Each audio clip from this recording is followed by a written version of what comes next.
everybody, it's Professor Malat. It is week 12, and that means we are transitioning from our research unit into the final unit. Unit 3 is our unit on multimodal composition.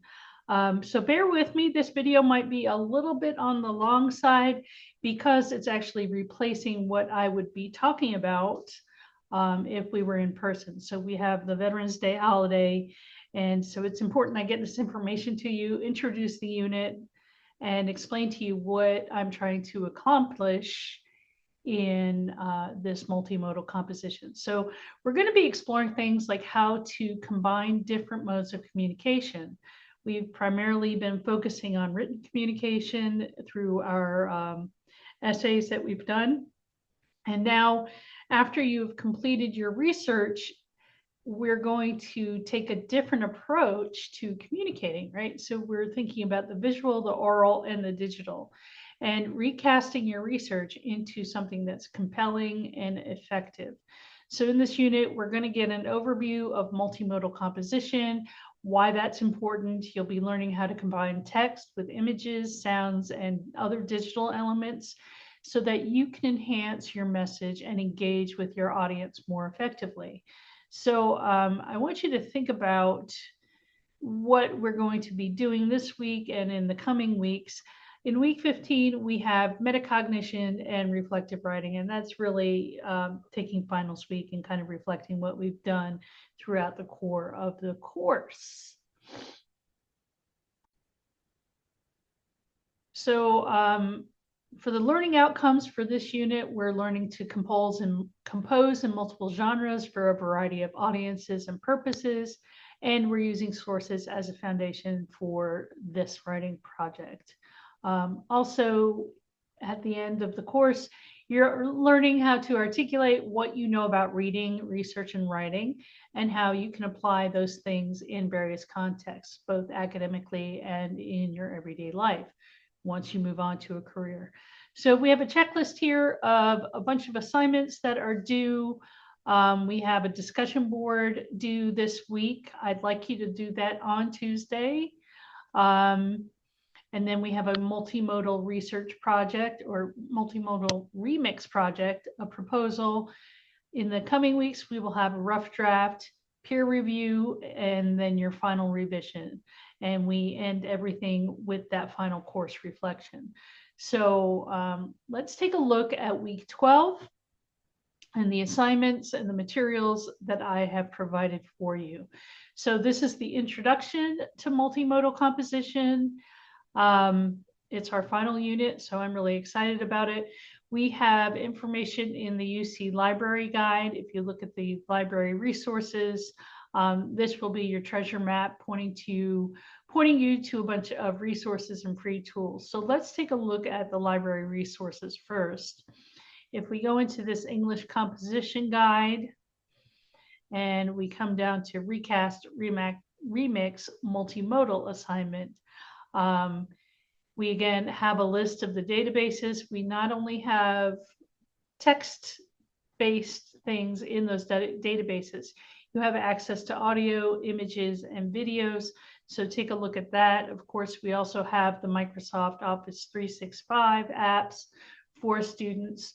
So you can have access to things like PowerPoint and other alternative ways of presenting your information. There are some links here about creating PowerPoint presentations, both for Windows and for Macs. So you can learn how to create accessible PowerPoint presentations. PowerPoints, you know how I feel about PowerPoints, but PowerPoints can be an effective visual tool. You don't want that to be the sole source of your information. PowerPoints can be a visual tool. They're intended to not convey all of the text information that you would include in a written piece like your research paper, but instead it's a visual tool. And the intention is that you are actually talking over top. So you don't just provide somebody with a PowerPoint and say, hey, have at it, right? PowerPoint is just the visual aspect of a spoken presentation.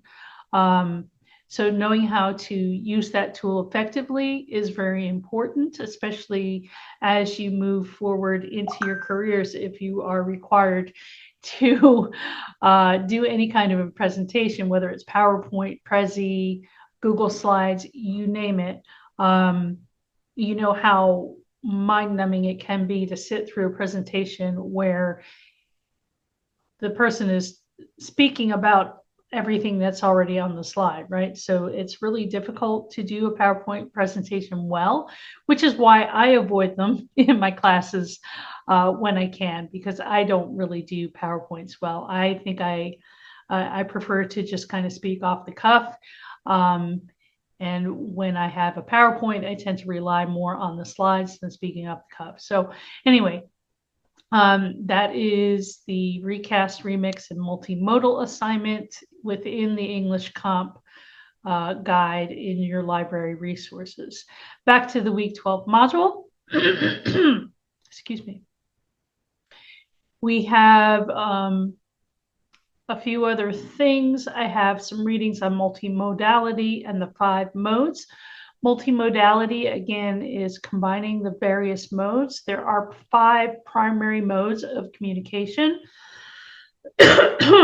And modes and medium are similar but different. And there's actually a really good video from Study Hall who talks about remediation analysis, but she differentiates between mode and medium. So I think starting off by watching that video first and then maybe going back and just kind of skimming the readings might be a better use of your time. And I'm not going to reiterate what she presents in that video because I do think it's a quality video and it does a really good job. So there is this differentiation between mode and medium, right? We think about multimedia all the time as a combination of visuals and audio and text, but multimodal is using different approaches to deliver a product, right? So there are the 5 modes, and that other reading here, the 5 modes, outlines those things. It talks about visual, oral, gestural, linguistic, and spatial. This is something I usually deliver in class as a lecture, but I'm relying on you to do the readings instead. You can click through this to look at examples of multimodal texts, right? There's also a little quiz that talks about the modes. And the evaluate, remediation, and remix, again, is related to the video that you've already hopefully watched. But here, again, you see lots of examples of multimodal compositions, right? The remediation, how you would take your research and transform it into something that is visually appealing or orally appealing to a particular audience, right? So, yeah, I'm just clicking through this. There's also some aspects of attribution, which we will probably talk about in the coming weeks. But let's actually take a look at the research remix project requirements. So the goal here is to take your research paper, right, your research topic, and all of the wonderful things that you've researched about and have written about in your research paper, and to spin it, right, to remix it, to make it into something a little bit different, right? So you could still choose to do some kind of written work. It could be a shorter essay, a magazine, creative writing, blog, an article. I had a student who did their research paper about love, right? The psychology behind love. And actually in her remix, she wrote a series of about 4 or 5 poems that had to do with love. And it was, I mean, it actually floored me. It was such a fantastic project and a different approach. It was related to her research, but she transformed it into a creative project because that was where her strength really lied as a student. So if you do some kind of written work, we're aiming for about 1,000 words. roughly 4 pages. The exception there is, of course, with poetry, include 4 or 5 poems. Each of them would be on a separate page, and this is similar to how you submit poetry to for publication, right? So there's no double spacing, it's formatted differently. So if you enjoy poetry and you want to do something like that, you have to research how to format poetry so that it doesn't look like academic work. I'm losing my voice here. Works cited or works consulted, the list should be similar to what you've already had. If you are doing additional research for creative work, show me that you've consulted some sources, either for content or background, right? So if you're researching on free-form poetry, for example, show me the website that you went to, right? This would probably include some sources from your research essay. Correct use of citations. If you're doing a similar type of academic essay, that would include in-text citation, parenthetical references. If you're doing something digital, like a zine, a magazine, a blog, or an article, that would be including hyperlinks within the text, as well as a list of sources at the bottom. Drafts should meet at least half of that length requirement. You could do some kind of audiovisual work. So a slide presentation, a video or a film, a vlog, a podcast. You could do interviews. Again, it has to be relevant to your research topic. The goal here is to aim for about 10 to 12 minutes in length. Anything longer than that, it's hard for me to evaluate because of the time crunch at the end of the semester, right? So try to limit it to about 10 to 12 minutes. Usually that's about 10 to 15 slides in a presentation. Again, you're going to have your works cited or works consulted. You'll have correct use of citations. For audio work, it would be simply mentioning the original author according to so on. For slides, you include a citation at the bottom of the slide, and I include a website for you to go to that shows you how to do that. Your audiovisual presentation should be appealing to your audience. So use relevant images on your slides, use royalty-free music, make it as professional as possible. And I will stress, this is not the easy way out. It has to be good, right? So if you want to floor me, it's going to take a lot of work, right? So for your draft, you need to provide some kind of an outline, a script or a storyboard, some kind of organizing principle that shows how your presentation, not necessarily a slide presentation, how it's going to come together. If you choose to do some kind of an interview, you need to make sure you have the person's permission to record them and disclose that the project will be shared with me, as well as a peer reviewer.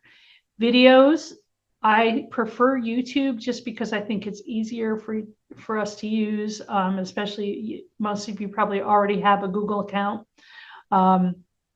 But your video, if you don't want it to be public, should be set to unlisted or private. You would then share the link on Canvas so your peer reviewer and instructor can access that video. There are some other visual alternatives, such as artwork, a brochure, or posters. So if you're a more creative type and you're drawn to visual art, or digital media, that type of thing, that would be fantastic. You want to remember that your genres should not only capture the essence of your research argument, but it should also grab the attention of the audience. Consider the features of your visual elements, things like type size, font, layout, color, images, graphics, and how those things can be used to persuade your audience, right? You also want to inform your audience of your course of action, of the course of action that you want them to take. So if you are creating, let's say, a public service announcement similar to the PSA that we are examining in the discussion board post, think about how you can create a page layout and hopefully spur your audience to action, right? Acceptable image files are PNGs and JPEGs. Don't do GIFs. Brochures and posters can be saved as PDFs. And you can consider using the free version of Canva or another similar software to create your documents. Canva is really user-friendly. I love it. I pay for it because I really enjoy having access to images and other materials that members have access to.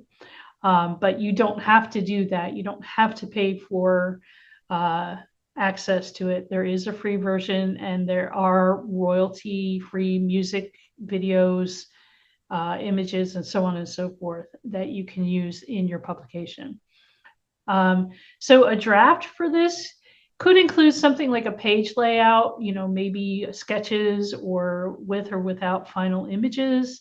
Again, just provide some idea of how that plan is going to come together. There are some other audio alternatives. And these are kind of way out there, and I try to sway students to not pursue this. Every once in a while, I do get somebody who wants to take a step, either because they think it's easy, less time intensive, whatever.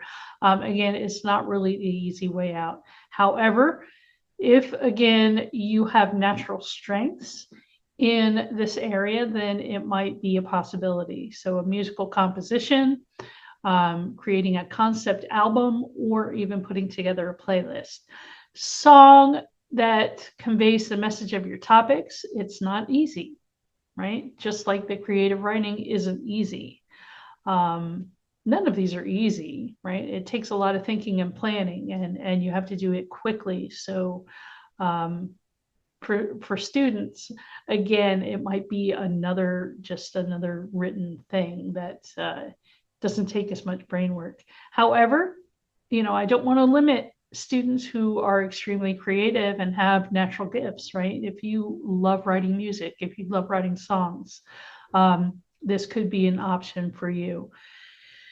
So you're conveying the message of your topic, the idea for a concept album with liner notes. So for those of you who are into old school analog albums, right? Vinyls and CDs, right? We have, in the olden days, they came with liner notes and explained each song and how these things came together and how the album came together. So you could create a concept album, right? Or in similar vein, you could create a playlist, right? Make a playlist to represent and honor your chosen topic. Choose some songs, list them out. You need to include brief descriptions of each, because you can't assume that I know what the song is all about, or your peer reviewer. You want to explain why it's included and what it represents for your topic. If you like, you can publish your list on a streaming service or any other appropriate outlet. So I do have Spotify, so if you wanted to publish it on Spotify, you could, or if you're able to, again, you could make a playlist in YouTube. So drafts would include such things as lyrics, a list of potential songs, rough notes for information to include, and that kind of thing. Lastly, I know I have a couple of education majors, so a teaching unit is also something that you could examine for this project. There is a lot that goes into lesson planning. If you're already into that kind of thing as an education major, then you know what I'm talking about. Aim for one 15 to 20-minute session or a micro lecture on your chosen topic. So things that you want to consider: how would you teach this information in a class, right? How would you present this information to people? How would you organize the information? What visuals or handouts would you need to include to enhance the lesson? And would you create those visuals or handouts yourself, or crowdsource them, right? Locate resources elsewhere. Would you do a learning activity? So you could just type up a lesson plan, and I have a lesson plan outline here. that might be helpful. Or you could actually teach a portion of the lesson on video if you wanted to. Again, that's not something you're not getting up in front of a whole class. You're just recording yourself. I would see it and your peer reviewer would see it. So an acceptable draft for that might be answering those questions that I've listed, providing a list of potential resources and or activities, or possibly a rough plan based on the provided template. So a rough plan would, at least give you some ideas of how much time you want to allot to this micro lecture, right? This small lesson. So that's an idea for you. So those are the requirements for this remix project. We also have this week's assignment, which is the recast proposal rationale. I've actually provided an example document. This is taken from a book that UC occasionally publishes. Do I have it here? I do. So at the main campus, they have this student guide, and it's probably backwards on the video. It's the student guide to English Composition 1001. And so this student guide provides lots of examples of these sorts of assignments that we've been working with throughout the course. So I pulled one of those examples. This is from a student, at main campus back in 2013, who did their research on DNA databases, right? So they created a brochure based on the thing that they researched. And so they talk about the different things that they have included and their rationale for including those things and selecting a brochure to target a specific audience. So this is the first page of the brochure, and this is the second page. So it's a trifold brochure. And you see it's very, very professional looking and informative and helpful, right? So that's the kind of thing that we're going after. So this week, it keeps going up there. This week, we have the multimodal recast project proposal. So I want to talk about that for a minute. So first things first, right? You want to think about your research. So you're going to take a look at your research paper and think about the key arguments, the results that you found, any supporting evidence that you would like to highlight in this multimodal project. Then you're going to have to decide on the format of your multimodal remix, right? Are you going to do a video presentation, make an interactive website, create a podcast with accompanying visuals, create an infographic series, a digital story or animation? Are you going to write a poem? All of those various options that I explained in the previous handout.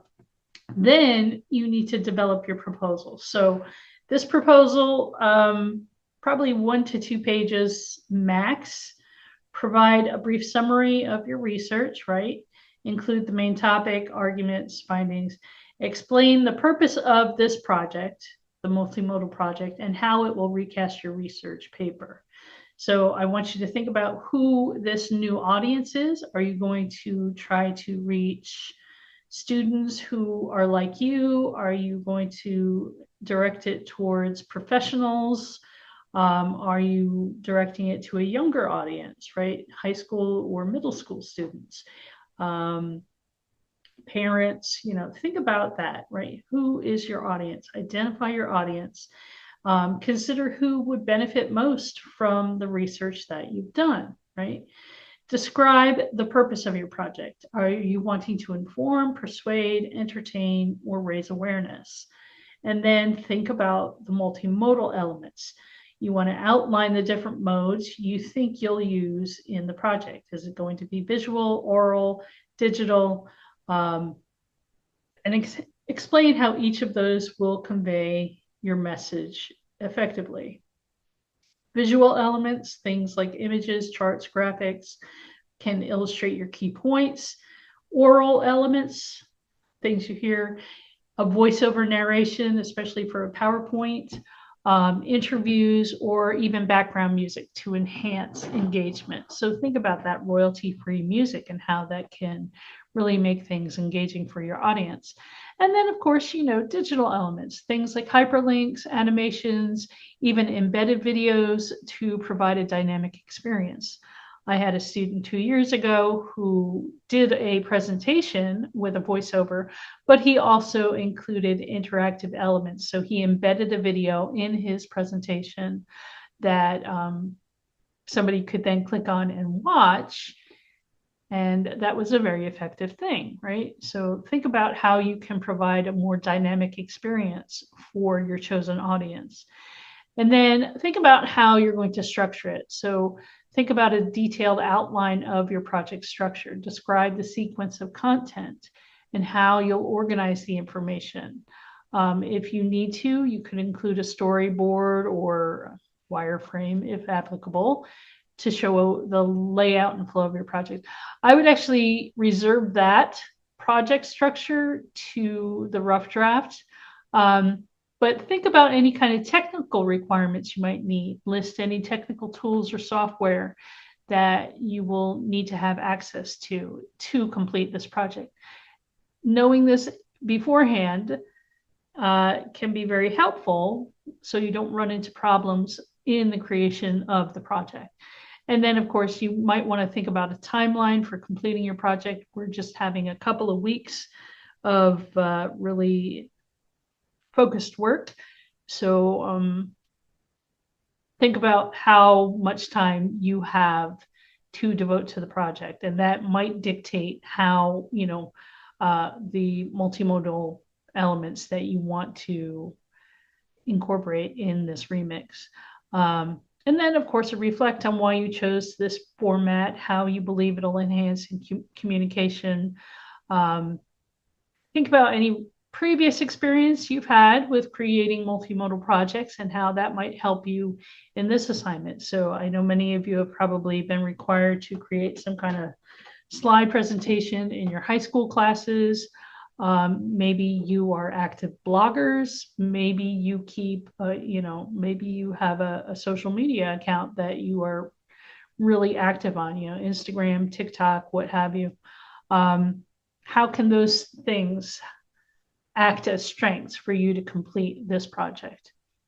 And then submit your proposal. So that's due on Sunday. I'll be looking at clarity and coherence, understanding of the various multimodal elements, seeing that you have identified an audience and a purpose, you have some idea of the structure that it's going to take, and then, of course, thinking about and reflecting on the choice of your format, as well as thinking about the necessary tools and a realistic timeline to complete the project. So I don't want you to be overwhelmed by this. This is simply a thinking part of this project, right? You are proposing what you want to do. So let's say you've done research on universal design, right? I had a student who wrote about universal design in teaching, right? And how that can help inclusiveness in classrooms. And then maybe you want to present a micro lecture on what UDL is, right? So how are you going to go about doing that? What resources do you need? Do you need handouts? Can you include some visuals that can be really helpful in breaking down that information? What are the things that you found in your research that you think would be helpful to a potential audience? Maybe you're going to gear it towards student teachers, right? So that's just an example off the top of my head. The other assignment is, scroll, elements of a multimodal text. Now, this is an assignment I've been doing for years. It originally came from a textbook I used to require students use, but now I don't have students purchasing textbooks anymore, so I've adapted it and have provided attribution at the bottom of the page. But this is a CDC ad for a certain vaccine. I'm not trying to promote any kind of an agenda here. I just want you to take a look at the text and think about the various elements. So in your post, I want you to think about the various modes, right? We have linguistic modes, words, right? The visual mode, how that whole scene is composed. Spatial mode, how is the scene arranged, why it might matter. And then for numbers 4 and 5, oral and gestural mode, I want you to think that you are like a director of a commercial. Imagine you had to turn it into a commercial. What kind of sounds would you hear? Think about music, sounds in the scene, any kind of narration that might be going on with gestures. What kind of movement would there be in a commercial, right? What sort of expression might the baby have? How can movement be used to reinforce the message of the public service announcement? So this is all to get you thinking about how you can transform one mode into a different mode, right? So as you start to think about these elements, it'll help you to think about your recast project or your remix project. If you're choosing some visual, like a PowerPoint or video or infographic, what elements do you need to focus on to make the most impact? If you're using primarily a text-based presentation, like a blog, a website, or a brochure, what would you like to emphasize? Reflect on how your message can be conveyed most effectively in the genre you choose for your project. So again, I'm going to refer you back to that video from Study Hall, Rhetoric and Composition, the remediation analysis that will really help you to understand and wrap your head around what we're trying to do. There is also an article, it's more of a scholarly article down at the bottom of the page, so it's not required reading, but if you're interested in multimodal composition, I encourage you to read it. If you have any questions for me in the meantime, you know how to get in touch. Take care, everybody. Bye-bye.